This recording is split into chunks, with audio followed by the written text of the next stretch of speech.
Seja bem-vindo de volta para a parte 2 do episódio sobre tecnologia de guerra nesse Conversa Futura. Sem mais delongas, vamos voltar para a conversa. Então, olha o nível que nós estamos falando de um conflito, mais uma vez para enfatizar, que talvez não está começando, que já começou. E que a gente talvez já tenha iniciado ele desde 1945, ou mesmo desde 89. E aí eu tenho que te jogar a bomba. Com toda essa tecnologia, correr para a floresta e se esconder, entrar na guerra, qual vai ser o papel de um cidadão no meio de tudo isso? Até para ele pensar, como é que eu me protejo? Ou não há proteção e eu tenho que entrar? O que é isso? Pois é. Primeiro, deixa eu só dentro da tua fala, assim, ouvindo tu falar. Eu acho que hoje tem muito cientista que ele não sabe que ele é soldado, né? Porque ele está trabalhando, aquela história que nós falamos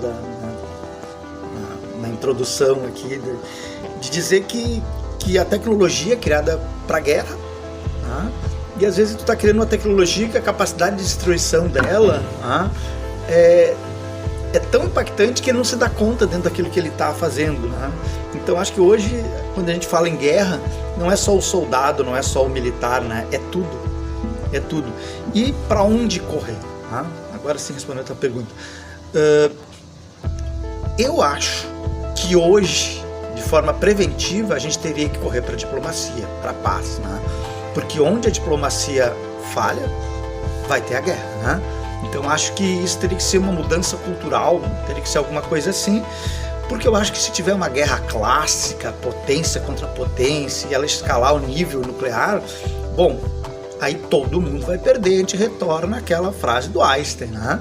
Então todo mundo perde, né? Em função disso, a gente chegar a um nível dessa guerra de enfrentamento. E eu acho que não tem para onde correr, não tem, a não ser conscientizar as pessoas do que pode ser feito hoje, né? E essa conscientização não é uma coisa fácil. E de novo a gente cai na metáfora da bomba, né? A vontade de fazer a guerra, né? Hoje tem muitos campos com vontade de fazer a guerra, tem muitos locais, né? Então primeiro é dissuadir isso, porque eu acho que as pessoas só entendem o que é uma guerra quando eles estão no meio da guerra, né? Quando está longe da guerra, parece que a gente se torna insensível daquilo. E quando ela chega perto da gente, aí sim que a gente vai fazer esse raciocínio. E agora? Corram para as montanhas? Né?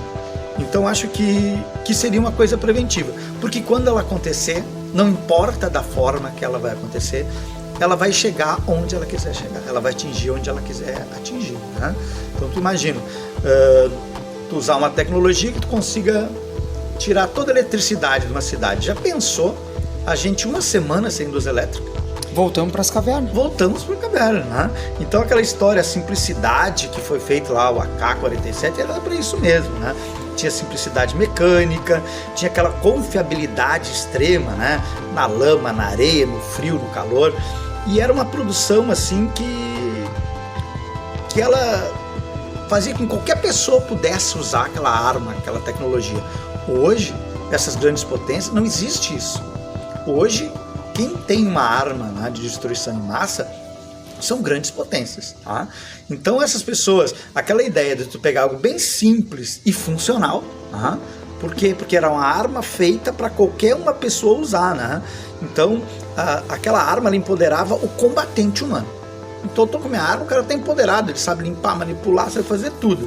E essas armas autônomas, elas tendem a deslocar o humano do centro da decisão e da ação do campo de batalha. Então ele não tem o que fazer, ainda mais essa com inteligência artificial. Elas tomam decisões que às vezes o ser humano não tomaria. Tu vê mísseis hoje que já tem essa inteligência. Então acho que não tem para onde correr. A gente tem que criar mesmo um cenário antes, né, para evitar a guerra. Criar que as pessoas entendam que às vezes é muito melhor um acordo, tá, do que uma vitória. Tá? Porque geralmente quem acha que vai perder não vai entrar na guerra. Quem entra na guerra, quem acha que vai ganhar. Né? Então acho que isso tem essa essência assim, olha só, a guerra é ruim para todo mundo, até mesmo para quem tem uma vitória. E agora eu vou te fazer uma afirmação aqui e queria entender isso contigo, né? Eu acho que dentro daquilo que a gente comentou, será que as pessoas querem fazer guerra mesmo? uma das maiores dificuldades é quando termina uma guerra, as pessoas ainda continuam com aquele sentido de vingança. Né?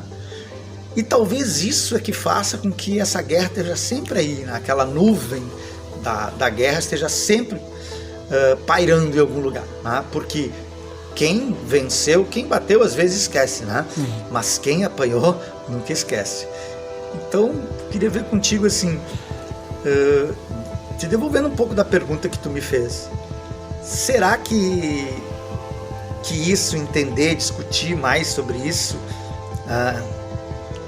e tentar achar uma nova maneira de diálogo que contemple alguns interesses, seria um caminho ou não? A pergunta é se esse caminho ele é viável, né? Possível. Porque o fim de um conflito quase que sempre, para não generalizar, mas eu até diria sempre, é o ressentimento.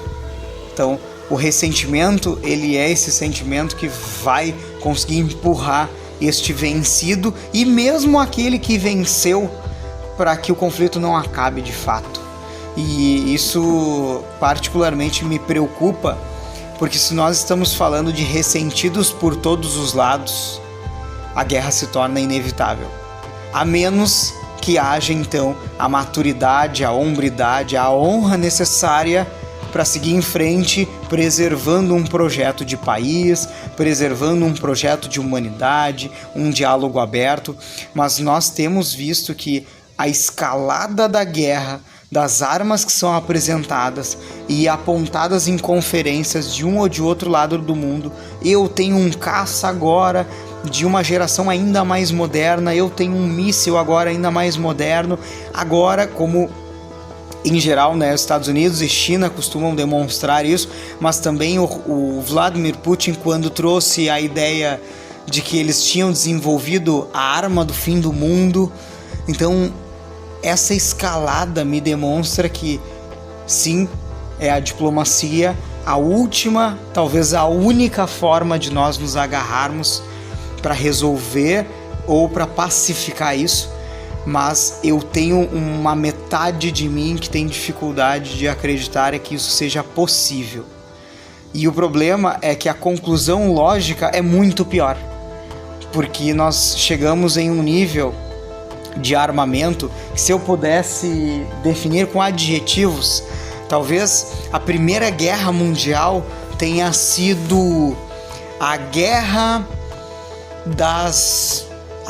dos impérios, a Segunda Guerra Mundial, quem sabe a guerra das etnias ou a guerra de algum tipo de discriminação, e talvez essa nós estejamos falando da guerra da ciência, sabe? Que adjetivos tu colocaria, Salvo, em cada um desses momentos e particularmente na terceira? Qual é o adjetivo? Guerra o quê? Olha, eu acho que eu vou plagiar aí o Milton Santos. Uma guerra técnica, científica e informacional. Porque ciência, tecnologia e informação vão moldar essa guerra. Então acho que eu copiaria ele no sentido que ele fala de um espaço técnico-científico, né, informacional. E eu acho que é isso. Eu acho que a ciência está moldando essa guerra, está dando a cara para ela. A tecnologia e a informação, o controle da informação. Então acho que ela não vai fugir disso. Né? E eu acho que com isso a gente chegou a algumas conclusões de futuro. Né? A gente especulou um caminho de que, sim, essa bomba está armada, a gente tem tudo, né? A gente tem a escalada armamentista, a corrida armamentista, a paz armada. A gente tem a vontade de fazer a guerra que sempre esteve aí e cada vez aflora mais, né? E a gente tem vários motivos para fazer essa guerra.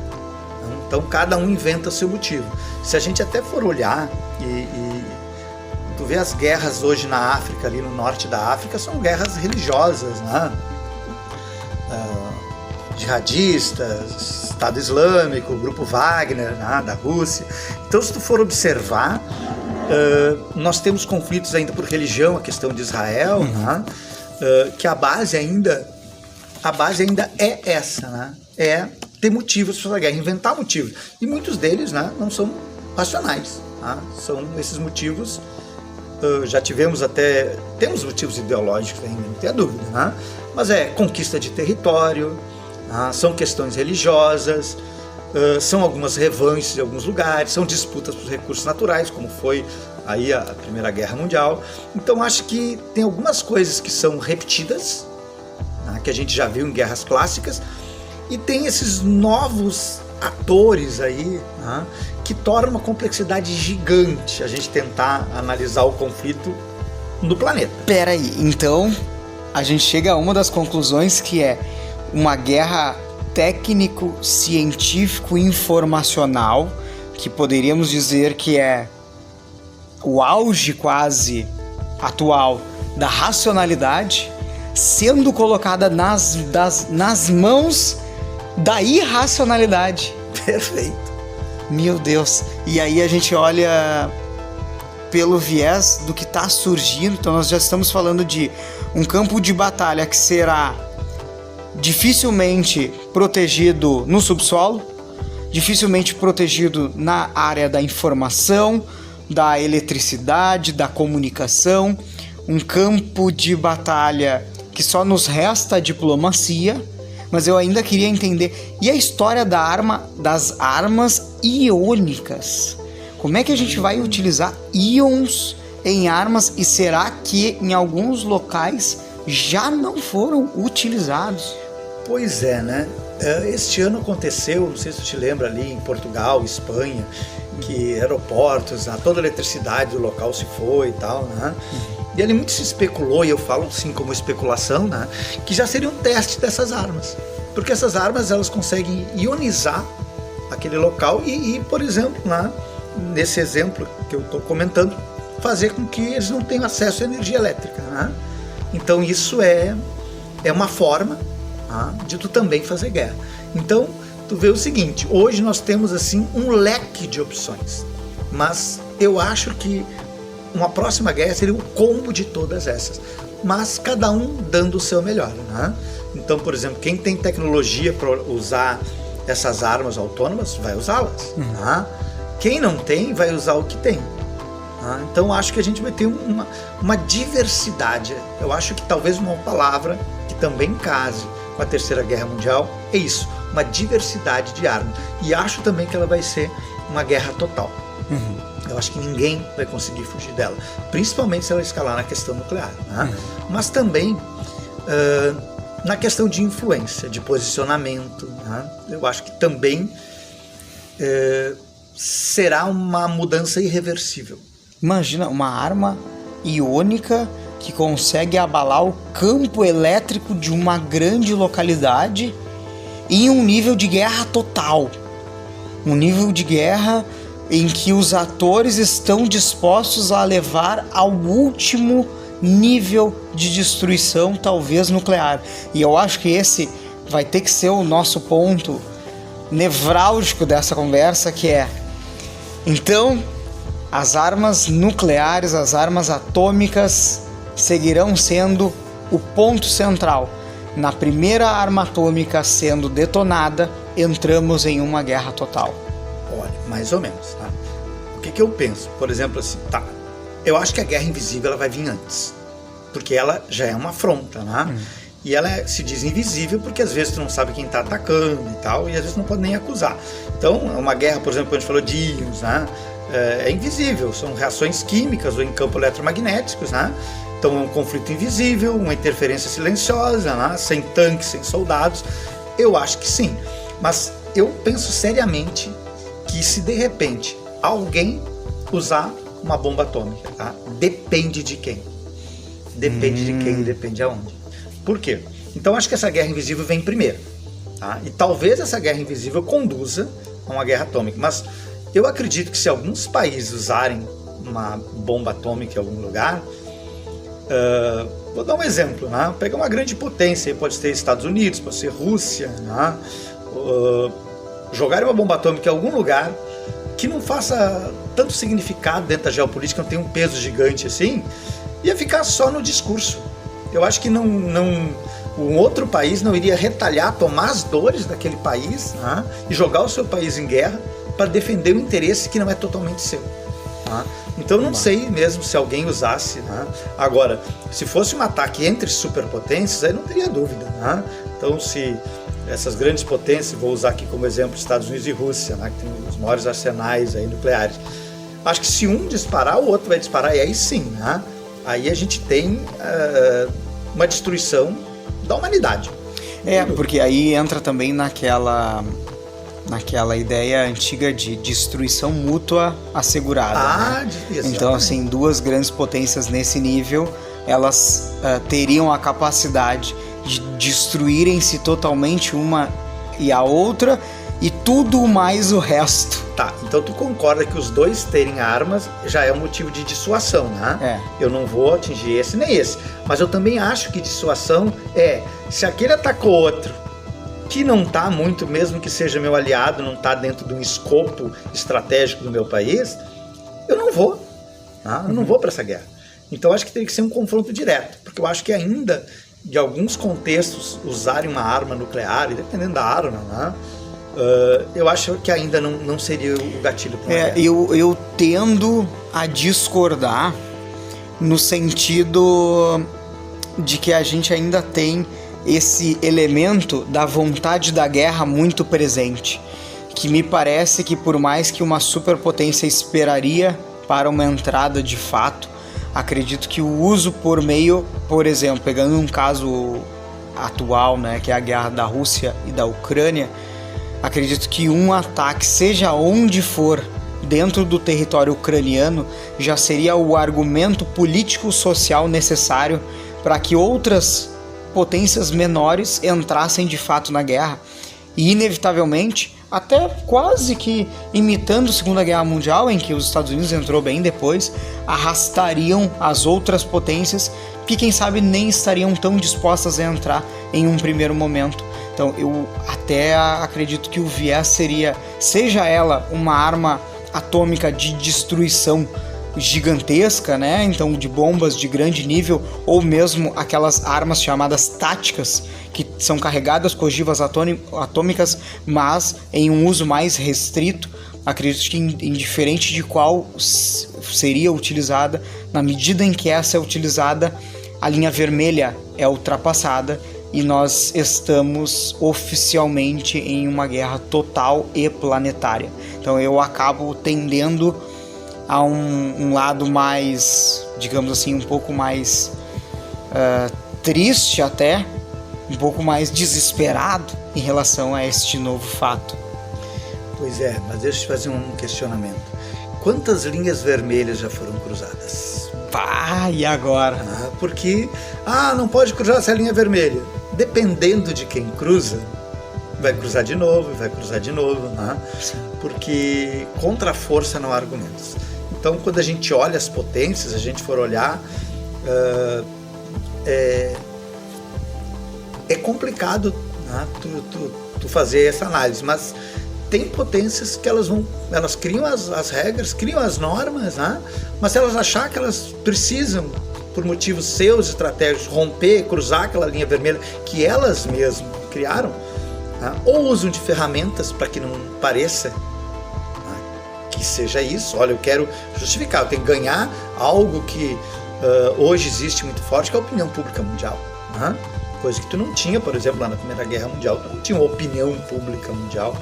Se tu for olhar, as pessoas se preocupavam muito mais com os conflitos locais, a coisa perto dela. Hoje, todo mundo tem uma opinião sobre qualquer guerra que esteja acontecendo em qualquer lugar do mundo, né?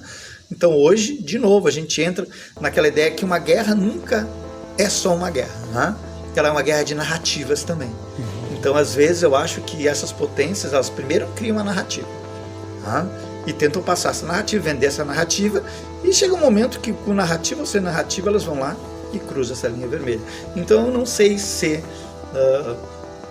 eu acho que em alguns poucos casos, mesmo sendo usado um arsenal nuclear, eu acho que ainda não seria um gatilho para uma guerra, né? Então, guerra nuclear.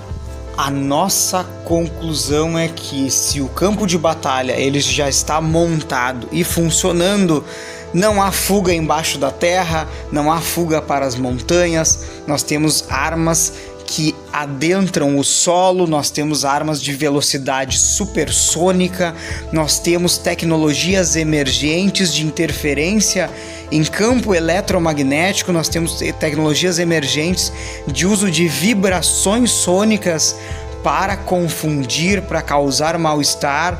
Nós temos todo o aparato cibernético sendo utilizado a favor de uma irracionalidade da guerra, e a bifurcação que se coloca é que as armas atômicas ainda são quase que o peso que garante a paz, ou criará destruição total, e o caminho da diplomacia parece ser a nossa única alternativa. A conversa, sentar na mesa de negociações, e que talvez essa diplomacia também coloque categorias diferentes para esses atores, como tu trouxeste.